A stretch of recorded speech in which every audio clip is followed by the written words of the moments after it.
Good morning students, welcome back to Maharaja Agrasen Ayurved college. तो आज की क्लास में हमारा सब्जेक्ट रहने वाला है शरीर क्रिया एवं रचना, एनाटॉमी एंड फिजियोलॉजी। तो बीएससी नर्सिंग वाली बुक में पेज नंबर 78 और आज का हमारा कॉमन टॉपिक रहने वाला है बीएससी नर्सिंग और डिप्लोमा का आहार पाक। हमने आहार पढ़ लिए तो पहले डिटेल में, अग्नि पढ़ ली थी। आज हम पढ़ेंगे आहार पाक। तो आहार पाक क्या होता है? आहार के पचने के बाद जो इसका रिजल्ट निकलता है, आहार रस। जब आहार से आहार रस बनता है तो वो क्या है, 3 अवस्थाओं में कन्वर्ट होता है। आहार रस क्या होता है? 3 अवस्थाओं में कन्वर्ट होता है, अलग अलग लोकेशन के हिसाब से। तो आहार पाक में क्या है, इसको आहार पाक या निष्ठा पाक भी कहते हैं, अवस्था पाक भी कहते हैं इसको। आहार पाक को अवस्था पाक और निष्ठा पाक। अवस्था क्या है कि मुख से लेकर जहाँ जब अमाशय में गया है तो अलग अवस्था उसकी, अक्वाशय में गया है तो अलग अवस्था उसकी, ठीक है।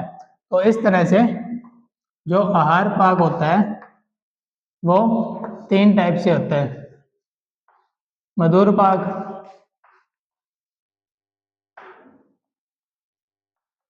अमल और तीसरा कटु। इसे हम लोग विपाक भी कहते हैं। मधुर अवस्था पाक, अमल अवस्था पाक और कटु अवस्था पाक। तो एक चीज होती है, ये तो है अवस्था पाक, एक है निष्ठा पाक।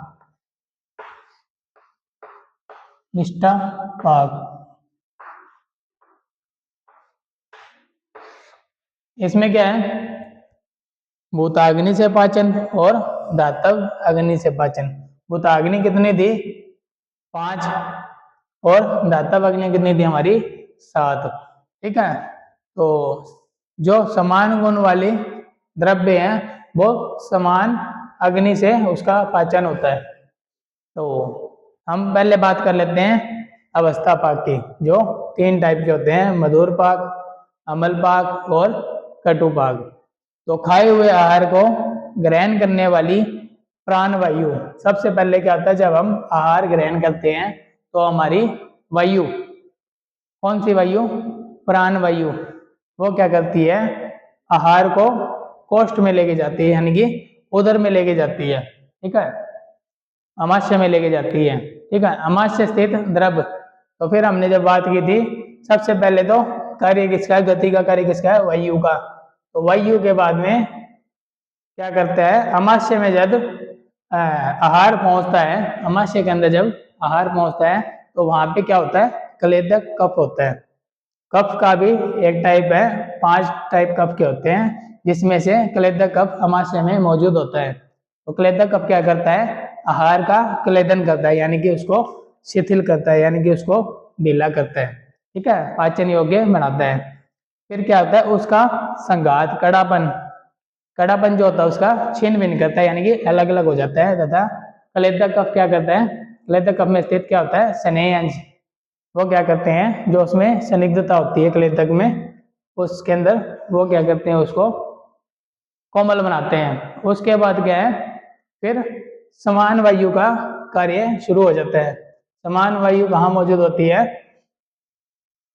अमाशय, उदर में मौजूद होती है। उदर की अग्नि को क्या कहते हैं, समान वायु से क्या होता है, उदर की जो अग्नि है, उदर में कौन सी अग्नि होती है? जठर अग्नि, जठराग्नि। उसका नाम भी जठराग्नि इसीलिए दिया है, जठर का मतलब होता है उदर, और उदर में रहने वाली अग्नि जठराग्नि।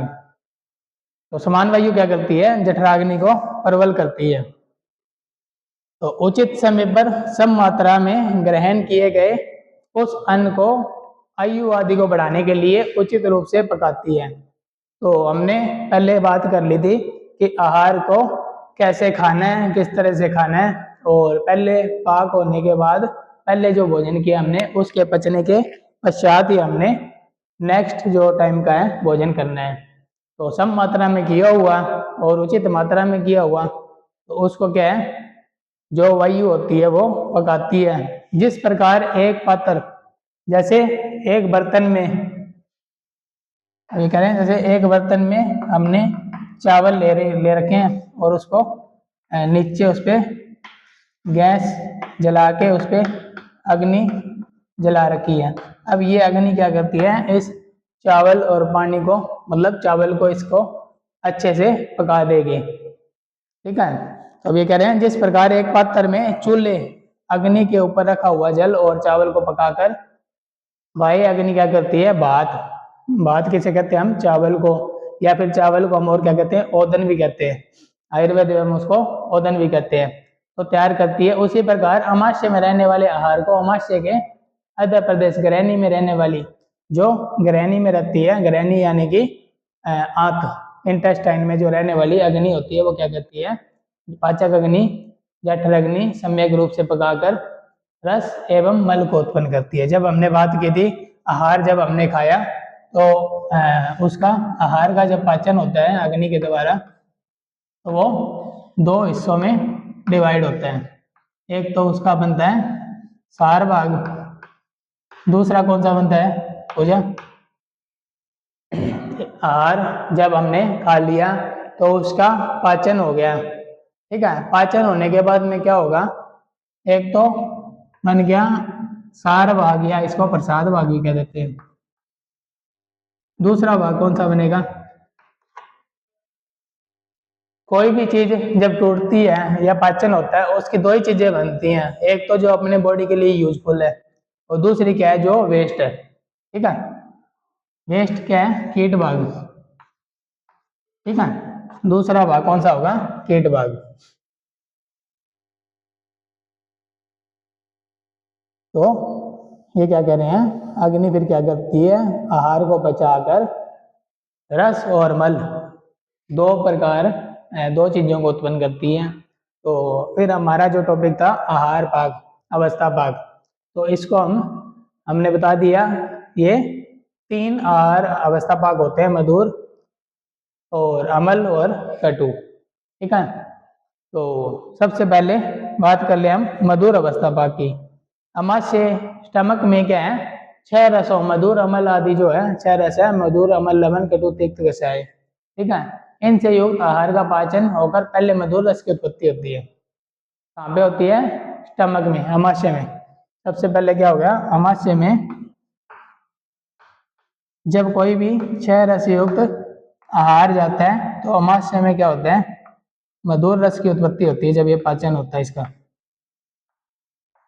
जो सबसे पहले पाचन होके क्या बनेगा, मधुर रस, मधुर रस की उत्पत्ति होती है। यानी कि इस अवस्था में क्या होता है, मधुर अवस्था पाक होता है, उत्पत्ति होती है, अर्थात संपूर्ण आहार मधुर रस में परिवर्तित हो जाता है। भले हमने कैसे भी रस का आहार किया है, मधुर अमल लवण कटु तिक्त कषाय, तो क्या होगा, सबसे पहले अमाशय में जाकर उसका पाचन होने पे मधुर रस में परिवर्तित हो जाएगा सारा आहार। ठीक है। फिर सेकंड क्या आ गया, अमल अवस्था पाक। सेकंड अमल अवस्था पाक।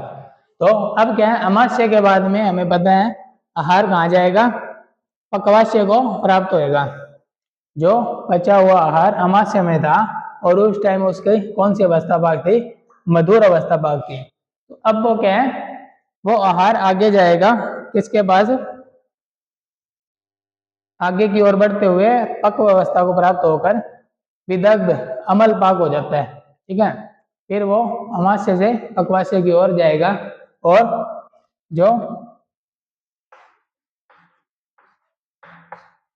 पक्वाशय, यहाँ पर उसका रस परिवर्तित किसमें हो जाएगा, अमल में। ठीक है। अमल में उसका रस परिवर्तित हो जाता है। इससे उसकी प्रतिक्रिया अमर रस में बदल जाती है। इससे अमर रस से पित्त की वृद्धि होती है।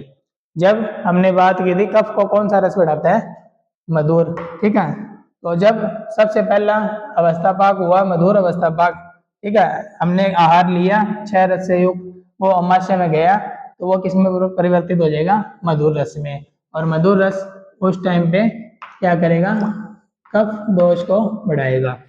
जब अमाशय में होगा और मधुर अवस्था भाग में कौन सा दोष रहेगा, कफ, क्योंकि मीठा खाने से कफ बढ़ता है। ठीक है, उसी प्रकार क्या है, जब हमने बात की, जब ये आहार आगे जाएगा और अम्ल रस में परिवर्तित हो जाएगा, और अम्ल जब जहाँ पे बात करेंगे तो अम्ल किसको बढ़ाता है, पित्त दोष को। सेकेंड अवस्था भाग है अम्ल अवस्था भाग, और उसमें कौन से दोष की वृद्धि होगी, पित्त दोष की। ठीक है, अम्ल रस से क्या है, पित्त की वृद्धि होगी, और मधुर में क्या है, कफ की वृद्धि होगी। फिर थर्ड तीसरा जो अवस्था भाग है वो होता है कटु। तो वह आहार वायु द्वारा कर्मश पक्वाशय कोलोन में पहुंचकर अग्नि द्वारा शोषित होकर फिर क्या है, बड़ी आंत में पहुंचेगा आहार, और क्या होगा, अग्नि द्वारा शोषित होकर, यानी कि आगे वो आहार सूख जाएगा और किसका रूप ले लेगा, पिंड रूप ले लेगा। जब आगे पहुंचता है तो पिंड रूप यानी कड़ा रूप ले लेता है, जैसे मल बन जाता है वैसे। ठीक है, कोलोन में अपने मल कहाँ स्टोर होता है, बड़ी आंत में, बड़ी आंत के कोलोन और रेक्टम में। तो पिंड रूप में हो जाता है और वह कटु रस में परिवर्तित हो जाता है। फिर अब क्या है, जब यहाँ पे कटु अवस्था भाग में आ गया तो किसमें परिवर्तित हो गया, ये कटु रस में। इस अवस्था भाग में क्या है, कटु अवस्था भाग में क्या है, कटु रस में परिवर्तित हो जाएगा, और दोष कौन सा बढ़ेगा, अब वात। जो कटु अवस्था भाग है उसमें क्या रहेगा, वात दोष की वृद्धि होगी। तो नीचे से ऊपर जब हम जाएंगे, ऊपर से नीचे क्या है, मधुर अम्ल और कटु अवस्था भाग तीन है। तो नीचे से हम शुरू करेंगे, वात पित्त और कफ, इस प्रकार आप याद रख सकते हैं। ठीक है, इसको वात पित्त कफ ऊपर से नीचे शुरू नहीं करेंगे, नीचे से ऊपर शुरू करेंगे। कटु के आगे वात, अम्ल के आगे पित्त, मधुर के आगे कफ। ठीक है, तो ये क्या है, तीन अपने अवस्था भाग है।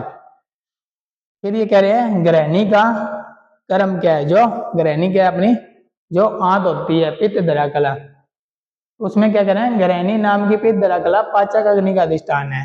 तो अपना जो पाचक अग्नि है, जठर अग्नि है, वो कहाँ पे मौजूद है, वो है ग्रहणी में। ग्रहणी किसे कहते हैं, हमें इंटेस्टाइन जो होती है, आंतें जो होती है, उसको ग्रहणी कहते हैं। ये कह रहे ग्रहणी अग्नि पाचक अग्नि का आश्रय है, वह खाए हुए अन्न का ग्रहण करती है। जो हमने खाना खाया है उसका ग्रहण करती है, इसलिए इसका नाम क्या है, ग्रहणी। ठीक है, फिर थर्ड अग्नि के बल से अवलंबित हुआ तथा पुष्ट पोषित ग्रहणी नाभि के ऊपरी भाग में रहती है। तो क्या है, ये इसकी लोकेशन बताइए, जो नाभि हमारी उसके ऊपरी भाग में रहती है।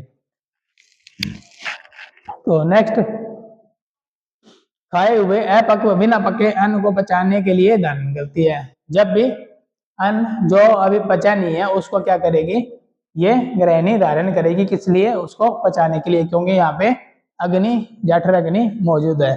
फिर क्या है, पके हुए अन्न को आगे की ओर ढकेल देती है। जब अन्न पक गया उस अन्न को क्या करेगी, ये आगे की ओर भेज देगी। अग्नि की दुर्बलता से वह दूषित हो जाती है। अगर अग्नि हमारी जो हमारा डाइजेशन अगर कमजोर है तो वो क्या होगा, ये दूषित हो जाएगी। तो कच्चे बिना पके अन्न को खुद द्वार से बाहर निकाला करती है। तो फिर क्या होगा, अगर हमारी अग्नि क्या है, कमजोर है, तो क्या होगा, जो हमारा मल होगा वो, मतलब जो हमने आहार खाया है वो कच्चा ही बाहर निकलना शुरू हो जाएगा, जिससे हम डाइजेशन प्रॉब्लम बोलते हैं। फिर बात करते हैं विपाक कि कौन कौन से रस है, कौन कौन से विपाक में कौन कौन से रस मौजूद होंगे। जब विपाक और रसों का हम डिस्कशन करेंगे, इसका कंपैरिजन करेंगे, तो क्या है, सबसे पहले जो मधुर है, इसमें किस किस रस का विभाग होगा, मधुर और लवण। क्योंकि अवस्था पाक तो सिर्फ तीन ही है, लेकिन रस कितने हैं, 6। तो 6 रसों को इनके सामने ही एडजस्ट करेंगे हम। तो जो मधुर पाक है उसमें कौन कौन सा रस आएगा, एक तो मधुर और एक लवण। अमल जो है, अमल का अमल ही होगा, अकेला अमल ही है इसका, अमल रस। ठीक है, अमल विपाक में क्या होगा, अमल अवस्था पाक में सिर्फ अमल ही होगा। फिर लास्ट है कटु। तो यहाँ पे मधुर अमल लवण आ गया, उसके बाद में बचे कौन से, कटु तिक्त और कषाय, वो तीनों कटु विभाग में आ जाएंगे। कटु तिक्त और कषाय, तो ये तीनों किस में आ गए, कटु विभाग में। आहार के रसों के अनुसार भूत द्रव्यों में पाचक अग्नि जठराग्नि के द्वारा पाचन क्रिया पूर्ण होने पर जो रस में परिवर्तित होकर बदल कर अन्य रस की उत्पत्ति होती है उसे विपाक कहते हैं। ठीक है, तो विपाक कौन सा है, जब हम मधुर विपाक की बात करेंगे तो उसमें कौन कौन से रस आएंगे, मधुर और लवण। और अमल विपाक की बात करेंगे तो उसमें कौन से रस आएगा, अमल। और जब हम कटु विपाक की बात करेंगे तो उसमें लास्ट वाले तीनों, कटु तिक्त और कषाय, तो ये तीनों इसमें रस आ जाएंगे। तो ये कह रहे हैं रस के कार्यों के सदृश ही विपाक के रसों के कर्म होते हैं। तो फिर अब हमने बात कर ली कितने विभाग होते हैं और कौन कौन से विभाग होते हैं और कौन कौन से विभाग में कौन कौन से रस मौजूद होते हैं। अब हम नेक्स्ट बात करते हैं विभाग के कार्य, फंक्शन ऑफ विभाग। तो कटु विभाग वाले द्रव्य क्या करते हैं, जो ये वाला विभाग है कटु विभाग वाला, वो शुक्र का नाश करते हैं। ठीक है, जो कटु है, शुक्र की जो वृद्धि होती है वो कौन से रस से होती है, मधुर से। लेकिन जो कटु विभाग वाला होता है, कटु विभाग क्या करता है, शुक्र का नाश करते हैं। और क्या करते हैं, मल मूत्र को बांधते हैं, अवरोधक है, यानी कि कटु विपाक या फिर कटु रस का ज्यादा सेवन करने से क्या होता है, जो मल मूत्र है उसको रोकता है। ठीक है, और क्या है, बाद दोष की वृद्धि करते हैं। शुरू में हमने जब दोष के और रसों की बात की थी, छह रस और दोषों की बात की थी, मैंने आपको उस टाइम कौन कौन से रस मिलके कौन कौन से दोष को बढ़ाते हैं वो बताया था, मधुर अमल लवण कटु तिक्त कषाय। हिमांशु, कौन से रसों से मिलके कौन से दोष की वृद्धि होती है, कुछ याद है?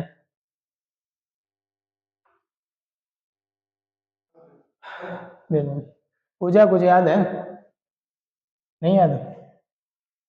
आइडिया लगाओ कोई, वात दोष की वृद्धि कौन करते हैं, या फिर कफ दोष की वृद्धि कौन से रस करते हैं, कौन से ऐसे रस आप खाएंगे जिससे कफ की वृद्धि होगी, है मधुर की, किसकी होगी, कफ की वृद्धि, और एक तो मधुर हो गया, तीन तीन मिला के बताए थे मैंने आपको, है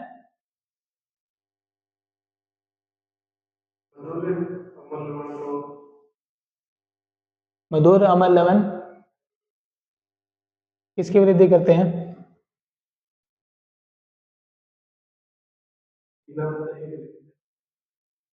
बात पे तो कब, बात की क्या करते हैं, ये वृद्धि करते हैं, और कफ की है, क्योंकि वात और कफ अपोजिट है दोनों, वात और कफ अपोजिट है, जो वात को बढ़ाएंगे वो कफ को घटाएंगे, जो कफ को बढ़ाएंगे वो वात को घटाएंगे। तो अब बता दो, आइडिया लगा लो कुछ। नहीं, इसका तो पहले सॉल्व करो, मधुर अमल लवण क्या करते हैं, बात की वृद्धि और कब का क्षय करेंगे, नहीं ये गलत है, ये क्या करेंगे, कब को बढ़ाएंगे क्योंकि इसमें मधुर आ गया ना, है ना, और ये क्या करेंगे, वात को, वात का क्षय करेंगे। ठीक है, फिर आगे कटु तिक्त कषाय, जो ये क्या करेंगे, फिर वात की वृद्धि और कफ का क्षय। अब यहाँ पे उल्टा हो गया, कफ का क्षय कर दिया इन्होंने। ठीक है, फिर हाँ, तिक्त कटु और मधुर क्या करेगा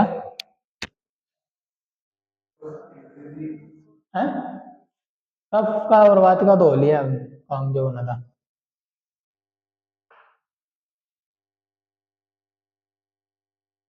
ये क्या करेंगे, जो पित्त है उसको बढ़ाएंगे और अम्ल लवण कटु क्या करेंगे, पित्त को घटाएंगे। ठीक है, इस तरह से बताया था, इनको याद रखा करो।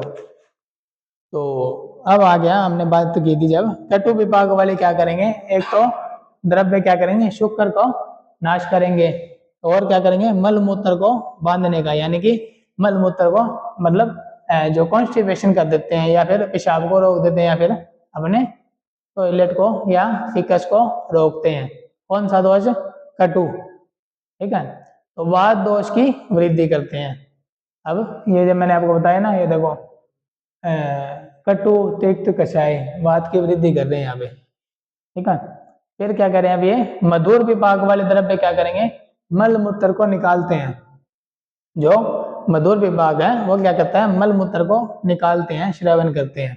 यानी कि इसमें जैसे कटु विभाग में क्या हो रहा था, मल मूत्र को रोक रहा था, अब इसमें मधुर विभाग में क्या हो गया, इसमें मल मूत्र को निकालते हैं। ठीक है, कफ और शुक्र को बढ़ाने वाले हैं।